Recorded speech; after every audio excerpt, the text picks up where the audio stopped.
We are at the Franz Kafka Museum in Prague. The museum includes exhibits of manuscripts, photographs, and letters indicating how the city influenced his writing. It is fascinating to see how his experiences with love, work, and family all found their way into his writing. The exhibition is conceived as a dark and symbolic journey, reflecting the existential anxiety, alienation, and absurdity that are key in his literary work. So let's have a look into Kafka's world.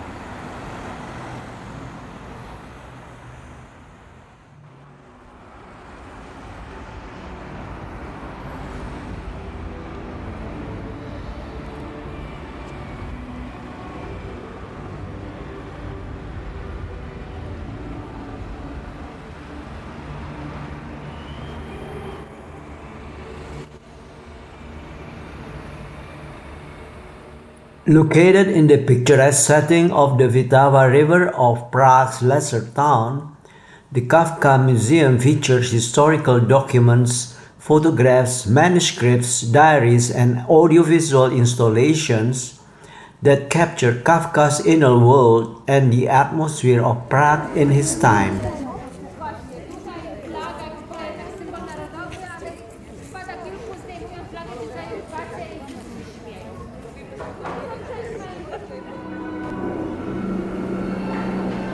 Kafka's writing has been studied and lauded for decades, and for good reason. His themes of alienation, bureaucracy, and the human condition remain relevant today. Kafka's ability to capture the absurdities of everyday life and the struggles of the human psyche has resonated with countless readers. One of the most fascinating aspects of the exhibit was the focus on the surreal and absurdist elements of Kafka's writing, like on metamorphosis. The way in which he portrayed Gregor's transformation from a human into a beetle was both disturbing and thought-provoking. It was interesting to learn that Kafka's own struggle with identity and belonging may have influenced the themes of isolation and alienation that are so prevalent in Metamorphosis.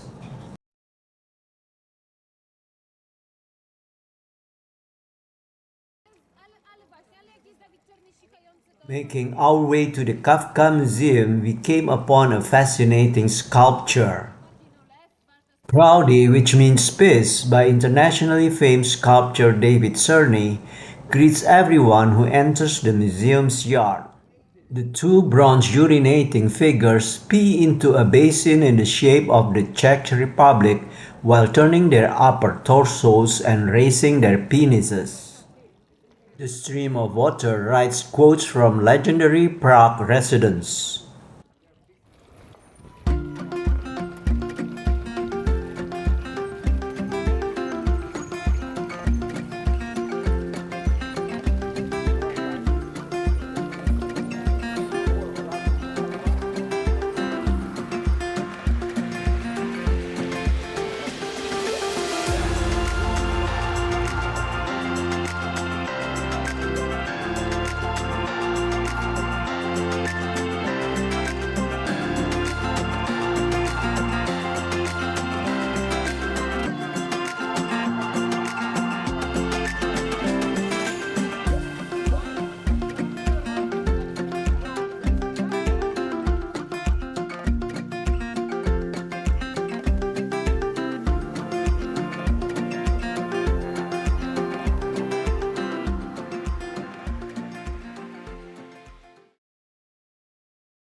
And now, take your time.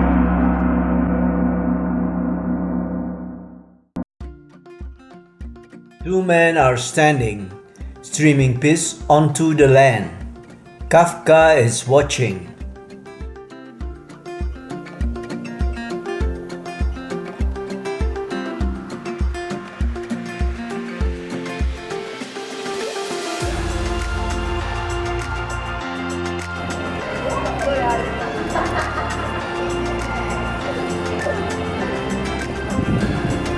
So it's gonna be on the side.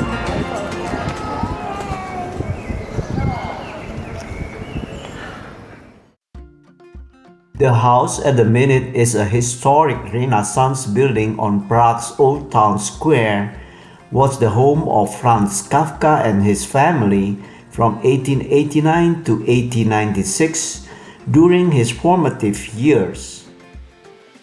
It was his first proper home and the location where his three sisters were born.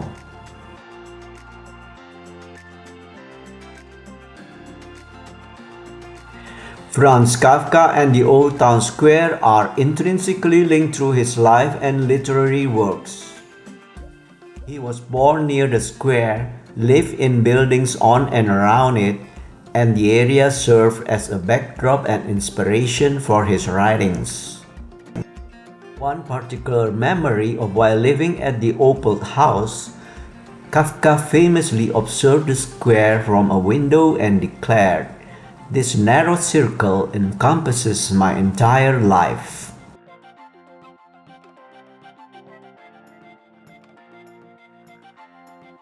Hotel Century Old Town Prague is famous for being built on the site of the Workers' Accident Insurance Institute, where Franz Kafka worked as a clerk from 1908 to 1922.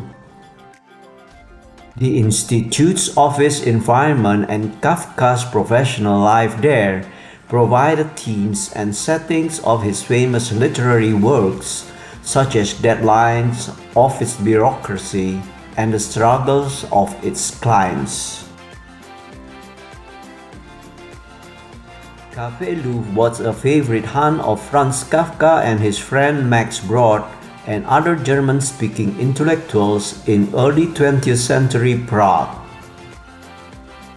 Kafka spent many hours there discussing ideas and reading with his circle. The Art Nouveau Café, known for its historic atmosphere and high ceilings, was a significant center of intellectual and literary life in Prague at the time.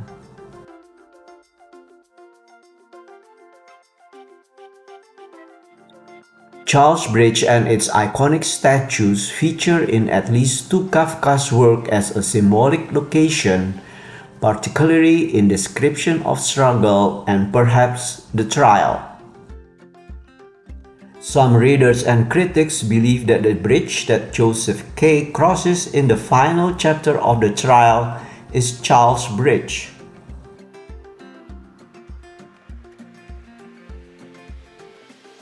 Franz Kafka lived at Prague Castle Golden Lane, specifically in house number 22, for a period in late 1916 and early 1917. There he wrote a short story collection, A Country Doctor.